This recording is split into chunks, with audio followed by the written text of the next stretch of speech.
محفل میں بیٹھ کے آپ کو مسجد کے فضائل، مسجد کا ذکر، مسجد کے معاملات ذکر کیے جائیں تو آٹومیٹکلی آپ کے دل میں مسجد کی محبت پیدا ہو جائے گی۔ آپ کا دل کرے گا کہ میں بھی جاؤں، میں بھی نماز پڑھوں، میں بھی کوئی چیز خرچ کروں۔ جیسے لوگ کہیں سے سیر کر کے آتے ہیں تو واپسی پہ آ کے بتاتے ہیں کہ فلاں اس جگہ پہ یہ بھی تھا، یہ بھی تھا، یہ بھی تھا۔ آپ نے دیکھی نہیں ہے لیکن آپ کے دل میں وہ کھنچاؤ ضرور پیدا ہوتا ہے کہ میں بھی جاتا اور میں بھی وہ چیزیں دیکھتا جو یہ دیکھ کے آئے ہیں۔ تو بلا تشبیہ علماء فرماتے ہیں کہ اگر کسی چیز کی محبت کسی کے دل میں ڈالنا چاہتے ہو، اس کا ذکر اس کے پاس کثرت کے ساتھ کیا کرو۔ اگر اولادوں کے دل میں اپنے نبی کی محبت پیدا کرنا چاہتے ہو تو اس کا بہترین طریقہ یہ ہے کہ اٹھتے بیٹھتے، چلتے پھرتے، گھر میں جہاں اکٹھ ہوتا ہے، کہیں اکٹھے بیٹھتے ہیں تو وہاں بیٹھے بیٹھے جہاں آپ اپنے معاملات ذکر کرتے ہیں وہاں حضور کی زندگی کا ذکر ضرور کیا کریں، تاکہ اولادوں کے دل میں اپنے نبی کی محبت پیدا ہو۔ کبھی آپ کے چلنے کی بات ان کو سنا دو، کبھی آپ کے بیٹھنے کی بات سنا دو، کبھی آپ بچوں سے شفقت کا بھرا ماحول ان کے سامنے رکھو، کبھی تجارت کی باتیں آپ کو سنا دو، کبھی صحابہ کرام کے ساتھ جب آپ گفتگو فرماتے تو اپنے بچوں کو سناؤ۔ وہ جتنا زیادہ آپ کی سیرت سنیں گے اتنا زیادہ ان کے دل میں اپنے نبی کی محبت پیدا ہوگی۔ یہ پہلا طریقہ ہے محبت کسی کے دل میں ڈالنے کے لیے۔ اس کے کتنے فوائد ہیں؟ جب آیہ کریمہ نازل ہوئی ہے کہ اگر تم اللہ سے محبت کرنا چاہتے ہو، اللہ سے پیار کرنا چاہتے ہو تو حضور سے محبت کرو، حضور کی اتباع کرو، حضور کے نقش قدم پہ چلو۔ اور پھر اس کے رزلٹ میں نبی رحمت صلی اللہ علیہ وسلم نے ارشاد فرمایا جو بندہ دنیا میں جس کے ساتھ محبت کرتا ہوگا اس کا حشر بھی قیامت کے دن اسی کے ساتھ کیا جائے گا۔ جو جس قوم کے ساتھ مشابہت رکھتا ہے، جس کے ساتھ اٹھتا بیٹھتا ہے، جیسا اس کا طور طریقہ ہے، قیامت کے دن بھی اس کو اسی کے ساتھ اس کا حشر نشر، اس کا ٹھکانہ اسی کے ساتھ ہوگا۔ تو صحابہ کرام رضی اللہ عنہم اجمعین بیٹھے تھے اور آپ کے چہروں پہ مسکراہٹ آ گئی تھی، خوشی کے آثار تھے، چہرے مسرت سے کھلکھلا اٹھے۔ سرکار دو عالم صلی اللہ علیہ وسلم نے فرمایا میرے صحابہ کیا ہوا ہے آپ کے چہروں پہ اتنی مسکراہٹ، اتنی خوشی کے آثار؟ تو صحابہ کرام عرض کرتے ہیں یا رسول اللہ صلی اللہ علیہ وسلم جب سے آپ کا یہ فرمان سنا ہے تو ہماری خوشی کی انتہا نہیں تھی۔ کون سا فرمان؟ کہ جو جس کے ساتھ محبت کرتا ہے قیامت کے دن اسی کے ساتھ اس کا حشر کیا جائے گا، اسی کے ساتھ اس کا ٹھکانہ ہوگا، اسی کے ساتھ اس کے معاملات اسی کے ساتھ کیے جائیں گے جس کے ساتھ وہ دنیا میں محبت کرتا ہو۔ تو صحابہ کرام عرض کرتے ہیں یا رسول اللہ صلی اللہ علیہ وسلم ہم اس لیے اتنے خوش ہو رہے ہیں اور ہمارے چہرے اس لیے اتنا کھل اٹھے ہیں کیونکہ ہم دنیا کی کسی شے سے محبت نہیں کرتے، ہم محبت آپ کے ساتھ کرتے ہیں، ہمارا پیار آپ کے ساتھ ہے اور ہماری خوشی اس لیے ہے کہ قیامت کے دن ہمارا حشر بھی آمنہ کے لال کے ساتھ کیا جائے گا۔ اوپن نبی کون و اوپا اہل بیت ہی، اپنے نبی کی محبت اور اہل بیت اطہار کی محبت۔ صحابہ کرام کو فرماتے ہیں آپ تو میرے ساتھ محبت کرتے ہو، میری اہل بیت سے محبت کرتے ہو، اور صحابہ بڑی ٹوٹ کے محبت کرتے ہیں۔ ایک دن جنازے سے واپس آ رہے تھے تو حضرت ابو ہریرہ اکابر صحابہ کرام تھے، راستے میں ایک درخت کے سائے کے نیچے بیٹھے اور وہیں پہ آ کے حضرت امام علی مقام حضرت امام حسین رضی اللہ تعالیٰ عنہ آپ بھی آ کے رکے، تھکاوٹ ہو گئی تھی تو رکے ہیں تو حضرت ابو ہریرہ رضی اللہ تعالیٰ عنہ نے دیکھا ہوا تھا، آپ قریب ہوئے اور ایک روایت میں آتا ہے کہ آپ اپنی یہ جو جگہ ہے کپڑے کی بازو کے پاس، یہاں سے اس کو پکڑا اور آپ کے قدمین شریفین کو صاف کرنے لگے۔ حالانکہ امام حسین رضی اللہ تعالیٰ اس وقت عمر میں بہت چھوٹے تھے، لیکن صحابہ کرام کا احترام اور محبت دیکھیں۔ حضرت ابو ہریرہ نے آپ کے قدمین شریفین صاف کرنے شروع کیے۔ ایک روایت میں آتا ہے آپ نے امامہ شریف کا شملہ آگے کیا اور اس کے ساتھ ان کے مبارک قدم صاف کرنے لگے۔ تو امام علی مقام کیونکہ چھوٹے تھے عمر میں، تو آپ فرماتے ہیں کہ چچا آپ یہ کیا کر رہے ہیں کہ آپ میرے پیر صاف کر رہے ہیں، میرے قدموں کو صاف کر رہے ہیں؟ تو حضرت ابو ہریرہ رضی اللہ تعالیٰ عنہ آپ فرماتے ہیں کہ یہ تو ابھی کچھ بھی نہیں ہے کہ میں آپ کے قدم صاف کر رہا ہوں۔ اگر ان لوگوں کو آپ کے فضائل، آپ کے کمالات، آپ کا مرتبہ، آپ کی بلندی کا پتہ ہو اور حضور کی زبان سے اگر انہوں نے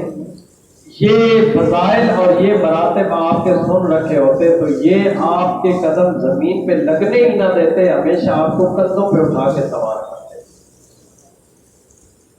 یہ صحابہ کرام کا احترام تھا۔ حضرت سیدنا فاروق اعظم رضی اللہ تعالیٰ تو آپ کے پاس یمن سے مال ہے، اس میں یمنی چادریں بہت زیادہ تھیں، تو آپ نے اپنے سارے احباب کو بلایا اور تقسیم کی ہے۔ بہت سارے اس وقت صحابہ کرام بھی بیچ میں موجود ہیں، تو تقسیم فرمائیے۔ دیکھا ہے کہ شہزادے ابھی دور کہیں کھڑے تھے اور ان تک وہ چادریں نہیں پہنچی ہیں، تو آپ نے فرمایا کہ میں نے چادریں تو آپ کو تقسیم کر دی ہیں سب کو، لیکن میرا دل خوش نہیں ہے، دل میرا مطمئن نہیں ہے، دل میں اطمینان نہیں ہے۔ باقی جو آپ کے دوست ہیں وہ کہتے ہیں کہ آپ نے چادریں تقسیم کر دی، اتنی اچھی چادریں، تو دل کیوں نہیں مطمئن؟ تو آپ فرماتے ہیں کہ میری نظر پڑی ہے ابھی کہ شہزادوں کے جسم کے اوپر وہ یمنی چادریں نہیں پہنچی ہیں، آپ سب نے کی ہوئی ہیں، لیکن میرے دل کو وہ خوشی اور اطمینان نصیب نہیں ہے۔ تو آپ نے پھر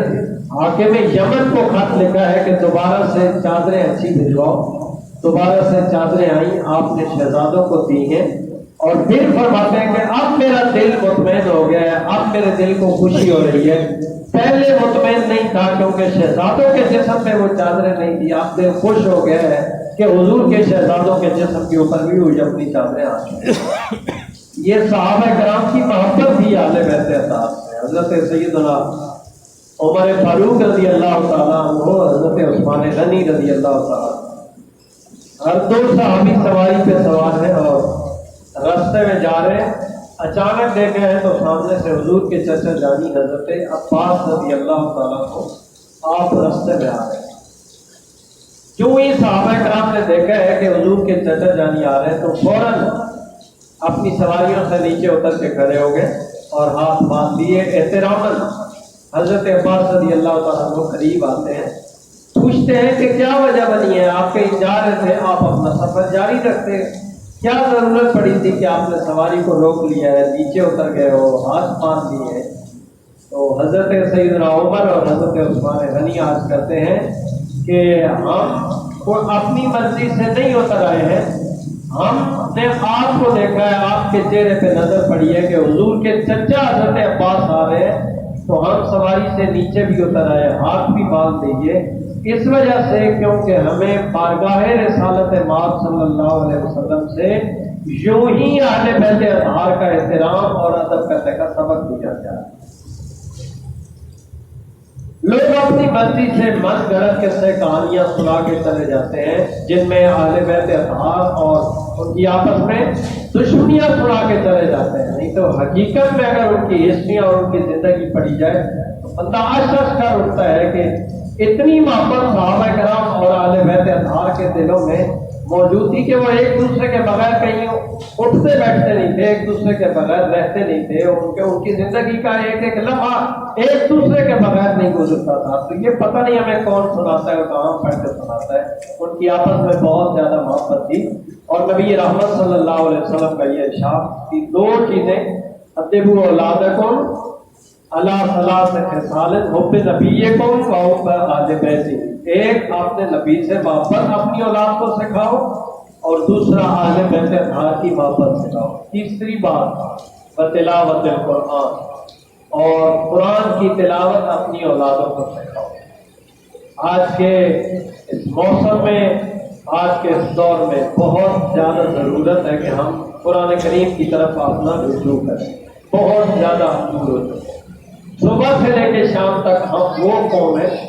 جو صبح اپنے موبائل پہ ایک پکچر اپلوڈ کرتے ہیں، پھر شام تک ہم ہر 5 منٹ کے بعد دیکھتے ہیں کہ لائک کتنے ہو گئے، کمنٹس کتنے آ گئے، شیئر کتنے لوگوں نے کیا ہے۔ ہماری صبح سے لے کے شام تک یوں ہی زندگی کا اس میں گزر جاتا ہے، تلاوت قرآن نصیب نہیں ہوتی۔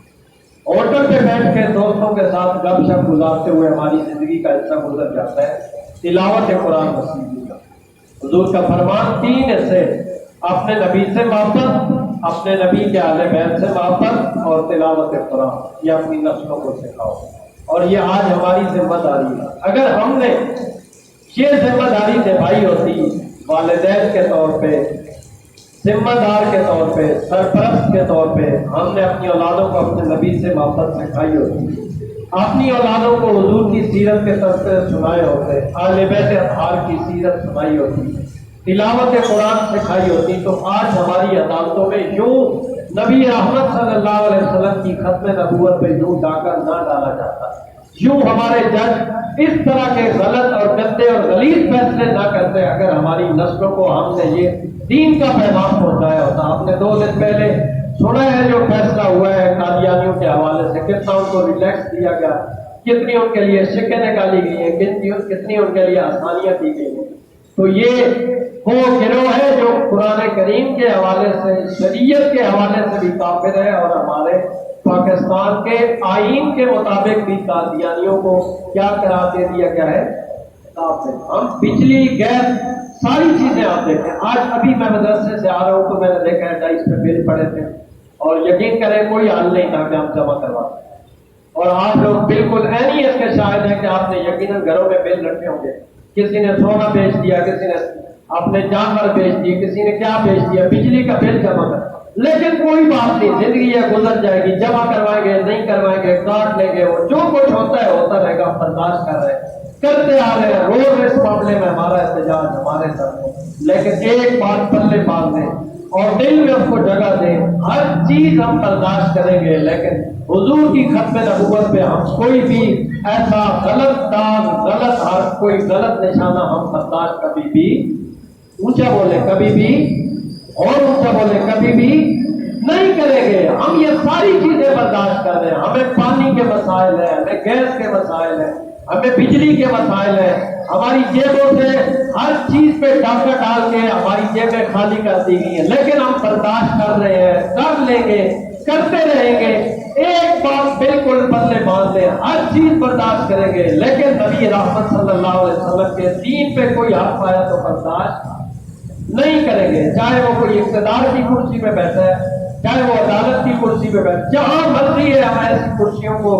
جوتے کی نوک میں رکھتے ہیں جہاں حضور کی محبت کا حیا نہیں ہے، حضور کی ختم نبوت کا پہرا نہیں۔ ہم نے ایسی کرسیوں کو کرنا ہی کیا ہے، ہم نے اس عزت کو کرنا ہی کیا ہے، ہم نے اس ملک کو کیا کرنا ہے جس میں اللہ رسول کی عزت نہیں ہے، حضور کی ختم نبوت پہ پہرا نہیں دے سکتے۔ تو ہم آج کی اس جمعۃ المبارک کی اس اجتماع میں، آپ کا یہ نمائندہ اجتماع ہوتا ہے، اپنے ان اقتدار پہ، ان کرسیوں پہ بیٹھے ہوئے، وہاں پہ جو جن کا ہوش ختم ہو چکا ہے، ان کو پتہ نہیں ہے کہ یہ کرسی کتنے دنوں تک رہتی ہے، ان کو بتا دیں کہ ہم ہر چیز برداشت کریں گے، لیکن ہم ختم نبوت پہ کوئی بھی ایسا حق برداشت، اونچا بولے، کوئی بھی حق برداشت، کوئی انگلی اٹھے گی تو ہم انگلی توڑ دیں گے، کوئی زبان اٹھے گی کھلے گی تو ہم خودی سے کھینچ کے باہر پھینکیں گے۔ اگر کوئی ایسا معاملہ ہوتا ہے تو ابھی یہ فیصلہ ہوا ہے، ہم اقتدار کی کرسیوں پہ بیٹھنے والوں کو یہ پیغام دینا چاہتے ہیں کہ مسلمانوں کے اہل ایمان کے جذبات کے ساتھ نہ کھیلے، اور اس کی جو شہید شکے ہیں ان کو دوبارہ سے اس